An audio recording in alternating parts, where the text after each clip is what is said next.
like keeping it going.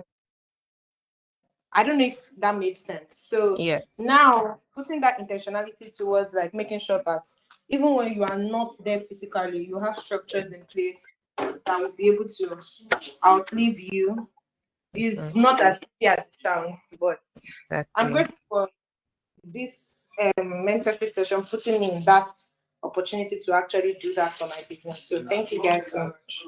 You're welcome. Well done. Well done. It's not easy. Personally, I know because I've been in this situation before. But the truth is, once you are done with it for life. So it's like one time stress, right? This is the only time that you get to put everything in place. Of course, if you're going to build a house, it's not easy. It's not easy. You have to, start from the foundation, right? It involves digging, it involves packing sand, it involves so much before you come to start laying blocks for the foundation, before you come and start doing the building properly. So it's a lot of processes, but in the end, when you look back and you see that your beautiful house that you have built, that you are now living in, the stress now feels like it was just totally worth it. So that's just how it is with building this business plan. Once you are done, highest, right? Maybe in a few years' time, maybe in the next 3, 5 years, you just make adjustments here and there. That's just how it is normally. But once you do it this first time, you are done and just little adjustments here and there. Okay. So does anyone else wants to share or we should get started with today's topic? Does anybody wants to share? Janet, Purple, Susan, do we want to share? If we don't, then I will just go ahead. Okay. Hello, everybody. Good evening. Hi. Good evening. So, writing this business plan has not been the easiest because, um, personally, you know, I'm sort of designed for, let's say, physical activities, but now there's like a lot of mental work that has to be done. So it's like burning out. So you're burning out, and nobody understands why you're burning out. Because it's just like Yeah. mental work. But like you rightly said, doing it once and then you forget that it's been done. And one thing I like about, the whole process of writing the business plan is there's this, what's the word now? Is it progressivism? So Yes. you do the business plan, and however your business even starts, Mm-hmm. it's like there's a blueprint for where your business is headed to. And I just Exactly. really love that. Yeah, so I started already, and I started to really see who Purple Locks is supposed to be Exactly. start to put more personality into this business that I'm building. And it's not the easiest, but it's worth Yeah. it. Thank you so much, Ellen, because You're I welcome. feel like you're the reason why I'm doing this. Yes, Honestly. I'm not the reason. No, Thank you're you. doing it for you, but I'm so glad to be holding your hands while you do this. Whether we like it or not, business is not easy. Just imagine this is just planning the business, right? Now imagine actually, putting it into action without direction. Yeah, it's going to be so frustrating because you are playing guesswork. So when things are thrown at you, especially we that are building businesses in Nigeria, tomorrow something can just happen and it's like, where do I start from? But when you have a structured plan, you're not going to be shaken because you know where you are going. You know how you are going. Just like Purple mentioned right now. Now she understands who her business is for properly. And it's so amazing. It's so mind blowing because I wish I had this 6 years ago when I started my own business, right? I wish I knew who my real customers were. I would have saved myself a lot of frustration, a lot of confusion, a lot of following the crowd. And I know where my business would have been today if I had this opportunity. So, still, I'm going to congratulate all of us, right? For taking this opportunity, for pushing yourself, irrespective of the fact that it is not easy. It is a lot of mental work. It is, but you still push yourself. You've submitted your business model canvas, you've submitted, part of your business plan. It is commendable, even for those who have not submitted, but you're still working on it, right? It is commendable. It's not easy, but you see, it's from these little things that you would know if you are going to be cut out for business or not, because business is a lot of mental work, right? It's a lot of decision making. It's like gambling and trying to guess the right way to move, to make money and to make profit. So well done, guys. Well done. Well done. I'm very, very proud of all of us. Very proud. Very proud. And we're very excited to come and hold your hand and assist you as you grow, as you write this business plan, and as you scale your business using the structures that you have put in the business plan. For those of us who have submitted our business model canvas, we've sent reviews out. So you guys have done really, really well. What we notice with most of them is like a broad categorization of things, right? So, for example, some of your channels, you say social media, but one thing we want is for you to really break it down. So, if you're saying social media, maybe one of your marketing channels with social media, we want you to say, okay, I'm going to use LinkedIn or I'm going to use Instagram, to market my product, so that you know that it is this platform that is the best for you. And for some businesses, Instagram might not even be the best for you. So it's like doing that deep research and to see, okay, my industry, this is the type that is being used, type of social media channel that is being used. And that is why I'm adopting it. So it's not guesswork. We're not following the crowd that simply because someone is on Instagram, that's why we're being on Instagram. And I'm just using these channels as examples. So we've kind of fine-tuned and refined most of your business model canvases to be a bit more detailed, to help you even understand the business more, and to help you understand who you are serving, who your key partners are. Some of you mentioned just a few key partners. We added some more key partners for you so that your eyes can be open to see that, okay, I can partner with these people. For example, Orange Chops, I think you mentioned just young adults as your partners.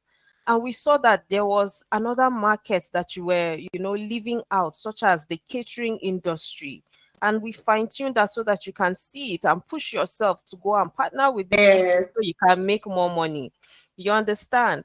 So whatever we do here, yes, it feels like a lot of work, but just know that there are so much benefits at the end of the day. So well done, guys. You're doing amazing. And yes, it's hard. It's hard, but nothing good comes easy. Okay. So first of all, I'd like to apologize on behalf of your facilitator, Temi Tokpe. She was the person who led the market segmentation. I think it's customer segmentation and market research during the workshop, but unfortunately, she could not be available today. So, whatever questions you have, I'm going to answer them to the best of my ability. And if you still have more questions, right, that you want her to answer personally, I would note them down and I would be sending it to her. Unfortunately, she couldn't be here because, first of all, I don't know if we know what company she works with, but it's called Deloitte, and they are currently having their end of year session. So Deloitte, a massive company, I don't know if we've done any research about it, but yeah, this month they're having their end of year, so there's a lot of activities happening, and there's just no time right now for them to hop on this mentorship session. So I would be taking all your questions. I love market research. I love customer segmentation. So do we have any questions in that area, or do I walk us through um, maybe what she thought? just to kind of refresh our minds. Then if we have questions about finding our specific customers or how to go about market research for our industry, or understanding how to, segment our customers properly, then I can answer them. So should I go over maybe just to refresh our minds? Yes, Or I we think you can go just refresh. All right. All right. So, just from everything she said, just taking up from her slides, I remember she mentioned something about business idea, right? About your idea being some sort of spark, that comes from anywhere. It could be, you're walking on the streets, you saw someone driving a car, a red car, and you feel like, okay, red cars are going to be, you know, something that is booming when it comes to sales. Maybe you cross the street and you have seen like 15 or 20 red cars, and you're like, people are really buying red cars. Oh, that could be an idea. It's like a spark that comes into your mind, right? And we know that everyone has an idea, and they believe that it is a multi-millionaire, multi-billionaire idea.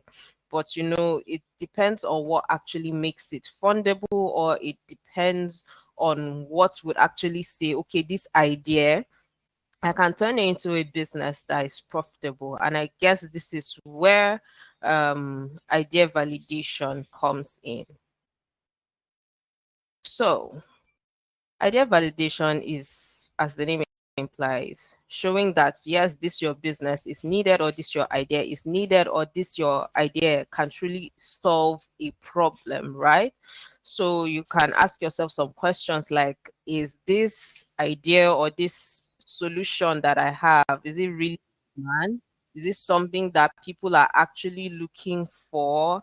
Is it something that is solving a real problem, right? Is it that people, this is such an ick, or this is such a pain point for people, that if I bring this idea, it's going to solve it, and we're going to make money through solving this? And another thing is, can I really enter the market with this idea? So these are some of the little things that pertain to idea validation, right? And we can break it down to maybe 3 levels, such as the product level, where you're thinking, can this product be used effectively?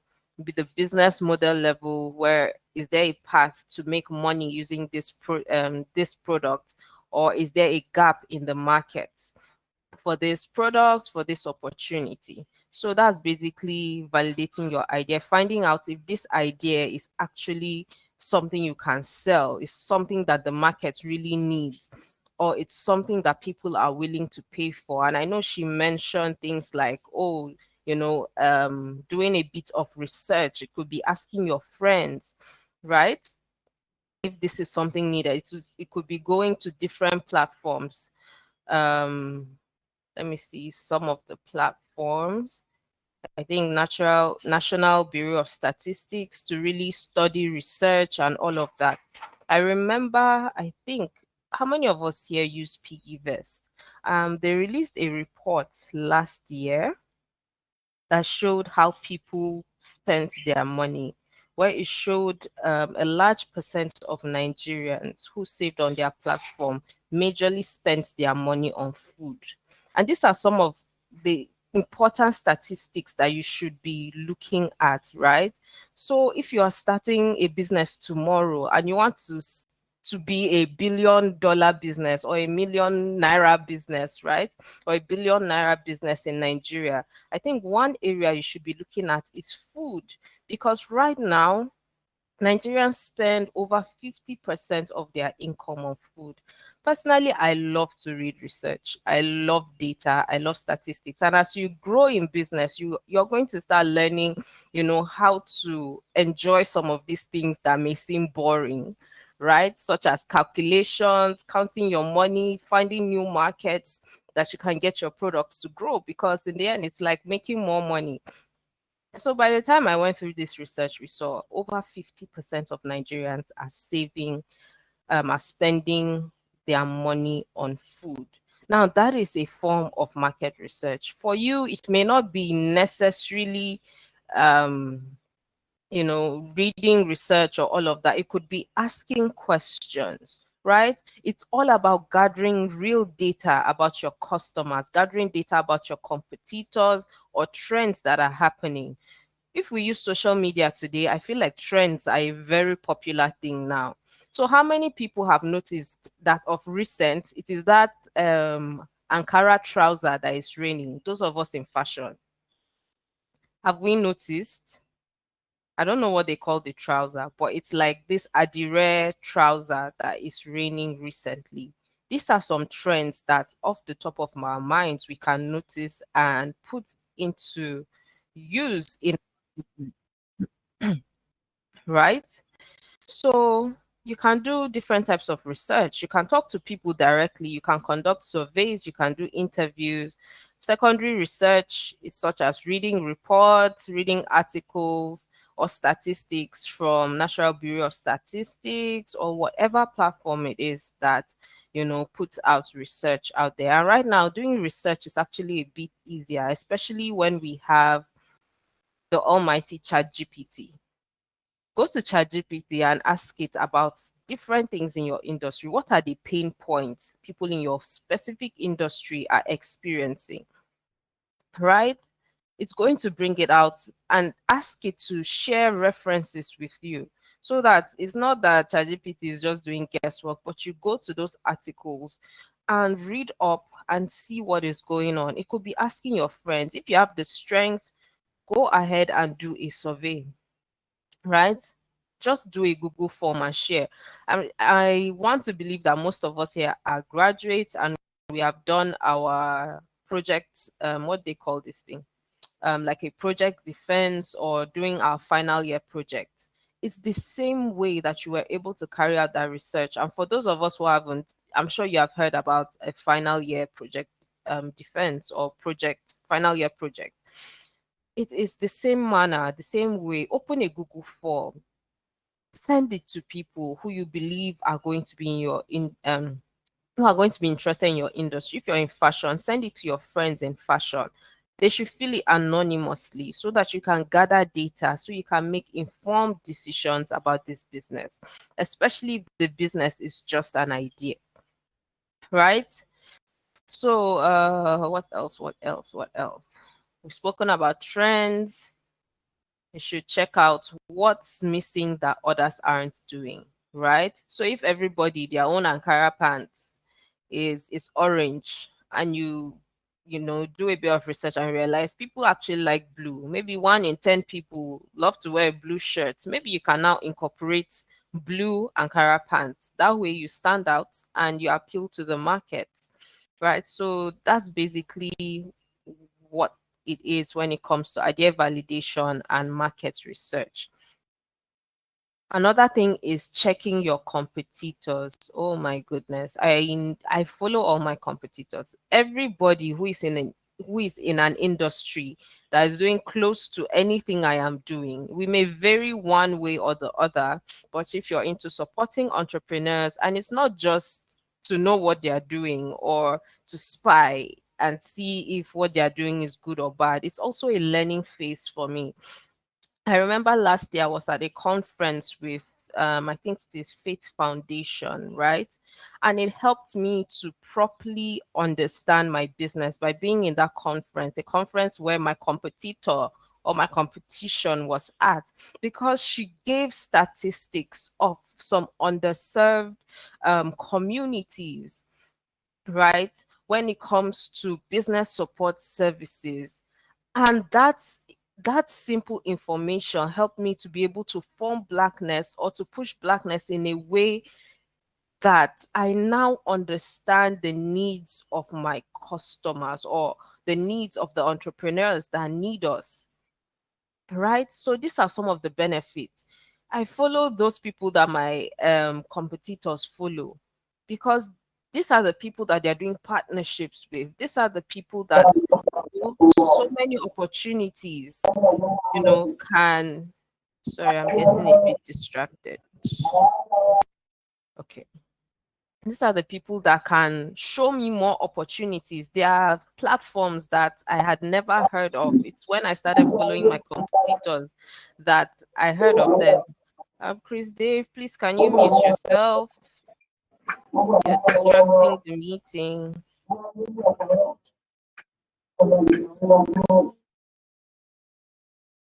Okay. So I encourage us all to know our competitors, know what they are doing. Yes, you may not know all their trade secrets, and it's not even about knowing their trade secrets, but it's going to help you sometimes to even understand your customer more. I know whenever I want to start a new business, one thing I go and do is find the person who is dominating in that market. I go and check their prices. I check the kind of, business or the kind of products that they're putting out there. I check their best selling products because to an extent, you're going to see it on the platform. I check their best selling products. I check what they're doing. Sometimes I even go to the extent of volunteering, right? Where they do business. So I can learn some of these secrets and come and apply in my business. So, are you following your competitor? Or do you feel they are your competition, and if you follow them or they see you, they'll feel like you want to steal their trade ideas? That's not how it works. So follow your competitor, know who they are, know what they do, because it's going to help your own business. Next is target customer and segmentation. This is she spoke about who are you building for. We're talking about demographics, what is their age, what is their income, what is their gender, right? We talked about geographic, where do they live? Are they in the city? What states do they live in? Are they in a rural area or urban area? Spoke about psychographics, such as their values, their lifestyle, their preferences, and their behaviors, such as their buying habits, urgency, loyalty. And it's so important for you to know all of these things, especially when you are trying to market your business. It plays an important role. I know, for example, many of us who are ladies, or maybe not even just ladies, but whenever we see an advert, or let me give another example. Okay, so there's this example they gave in one of the classes that I had, right? Where Coca-Cola was going, well, they had a billboard in Saudi Arabia, right? And when they did this billboard, we all know all over everywhere in the country, we read from left to right. So in the first picture, they had someone looking sad. In the picture in the middle, they had someone drinking Coca-Cola. And in the last picture, they had someone looking energized, looking strong. Unfortunately for them, they went to Saudi Arabia and they put up this billboard, right? And they saw that their sales were not skyrocketing. They saw that they were not selling, and they started wondering why. They were confused. And what they found out in the end is that because in Saudi Arabia they read from right to left, they were not making sales, because by the time they look at the image, they see that, okay, this person is looking energized, and then he drinks a bottle of Coke, and then all of a sudden he looks sad and he looks weak, because they read from left to right, so from right to left. So this is very important when it comes to your segmentation, because you need to understand who exactly your customers are, how they behave, right, how they act, so that you're not going to go and put a product out there and you're not selling. You're spending so much on marketing, you're not selling, because you don't understand, for example, their buying behavior. How do they like to buy? For example, I know in Lagos here, a lot of people like all these packages and discounts, right? So you put, package, 15K package, 20K package, and it might be easier for you to sell maybe when you add a lot of gifts and all of that. But in Abuja, they may not care about that, you know. They may just say, okay, I need this product, and they buy it, or they are looking for big, massive products that they need to spend the millions on. So you need to understand the behavior. You need to understand, okay, what state are they coming from? What city? Are they in the rural area, or are they in the, urban area? For example, I'm going to use my business. When I first started in business, my business was a skincare business, and then I was operating in just Plateau State. And because I did not fully understand my customers, then when I started, I had a lot of issues with sales because I don't want to say just people are cheapskates, but a lot of products that I was putting out there was not appealing to them because they claimed that it was too expensive. So what did I do? Instead of giving them, for example, a 500 grams jar of a body scrub for 6,000, 7,000 naira, I will go and get a 100 grams jar that could be 2,000 naira, and I was selling more. Right? So understanding your customers' behavior, understanding where they are, properly segmenting them and saying, okay, I only serve people from age 18 to 25, age 25 to 45. And if you're serving maybe a broad range, right, you may need to, tone it down. I think we adjusted this in someone's business model canvas. So if you're serving a large audience. Remember, we've heard of Gen Z, so all of them, their behaviors are different. So the way you talk to a Gen Z when you are selling is different from a way you talk to a millennial, right? It's different from the way you talk to boomers, right?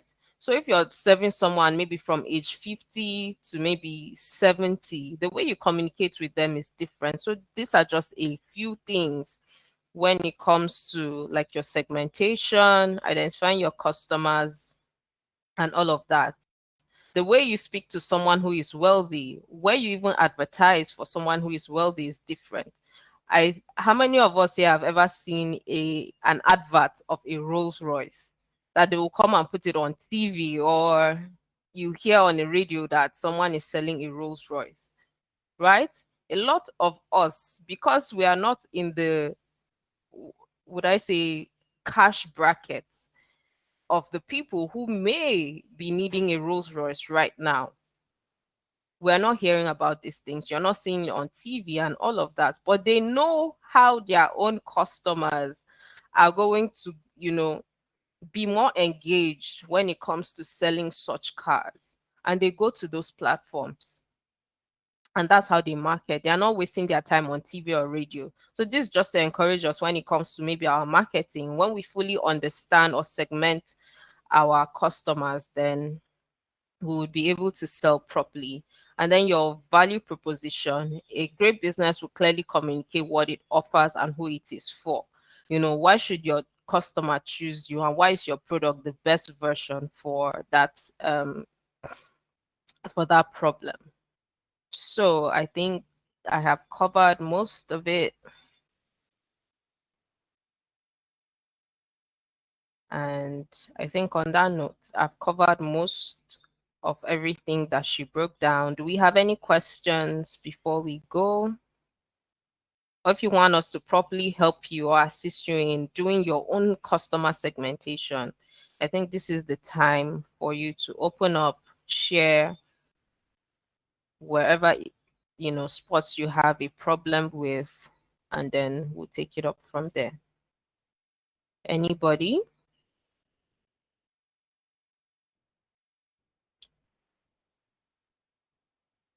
So we fully understand. Or did I give too much information? Our brain is, exploding.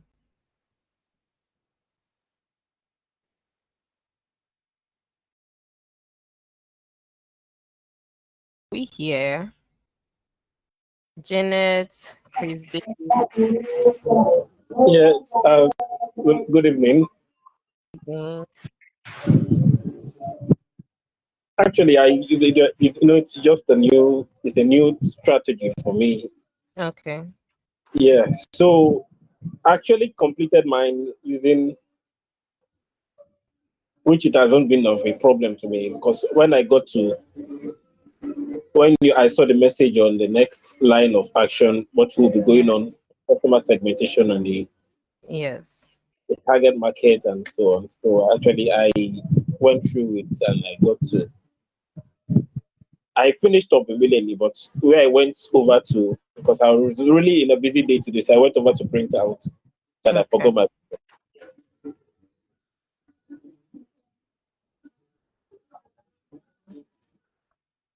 Okay. All right. I think it's pretty easy to understand. We're clear, right? So we can continue with this week's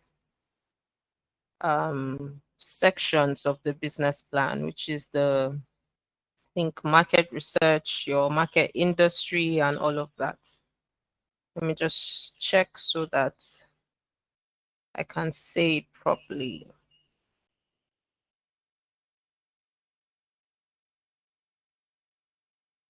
Okay, so this week's focus is, let me see. Okay, your industry and market analysis, your target market, and your competitive landscape.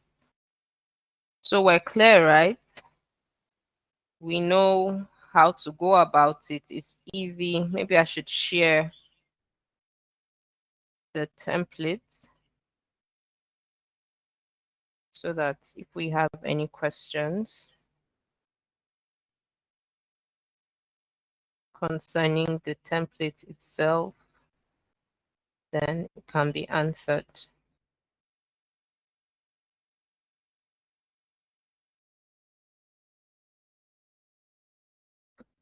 Okay.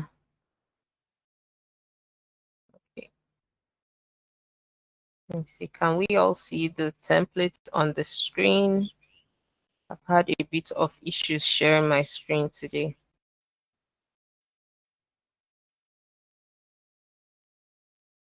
Let me know if you can see the screen.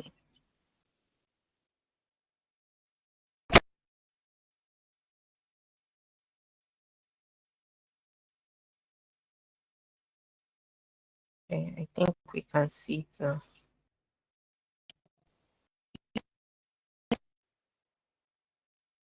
Okay, can we see it? Let me be sure. Yes, I can see it over here. You can see it. Okay.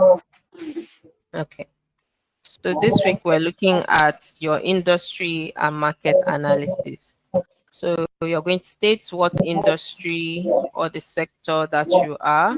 Are you in health? Are you in agriculture, construction, all of that? State key peculiarities and demonstrate the potential for growth. State the actions of government that supports that industry. This is where your research comes in, right? So ensure you do your research. State the markets you intend to serve. Who are the major players in the industry? State the size of the market, right? This is where you say your fashion industry is a $2 billion industry worldwide, all that kind of stuff. State the segments of the market, the different customer groups, right? State your specific group, your product that is what your product or service is meant for, and then the the potentials for growth, sorry, in the market. You also do your competition, where you state major players in the market, whether your direct or indirect competitors. Describe their product or service. That's what their offers are. State their competitive advantages and disadvantages, the customer segments they are focusing on, the probability of new entrants. For example, if you're a food business, what is the probability of new people coming to start, food business? Sorry. State the potential of new competitors or market entrants. State if the barriers they must overcome to enter the market is high or low. That means, is it easy to enter the market? Is it hard? State if the cost is high or low for a customer to switch to a competitor. And this is so important. This is so important so that you can properly structure your business in a way that you are always available to serve your customer. So is it easy for them to switch to another person or not? And then state how you can make or achieve customer loyalty, making sure that your customers would always prefer your products. I'm really excited about seeing this part of your business plan. And please also complete the SWOT analysis section because it's a part of it. So that way you can understand your strengths, you can understand your weaknesses, your opportunities, and your threats. All right. So I think that is it. Do we have any questions? Let me stop sharing. Do we have any questions concerning this area? If we don't have any question, then I'll believe that we fully understand.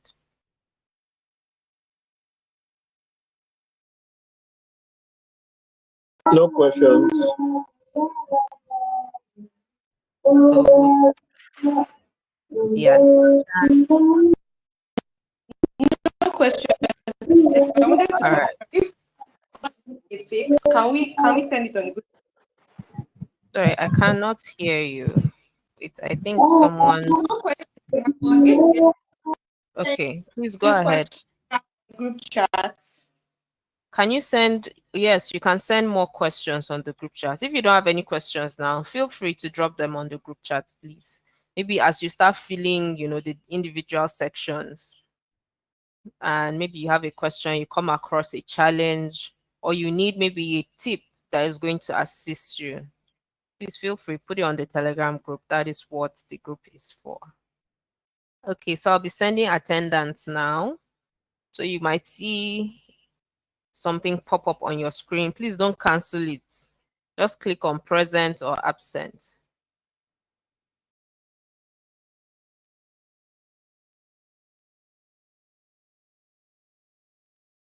Hope we can all see the attendance. Okay, I think everyone has participated. All right. So have a good night, everyone.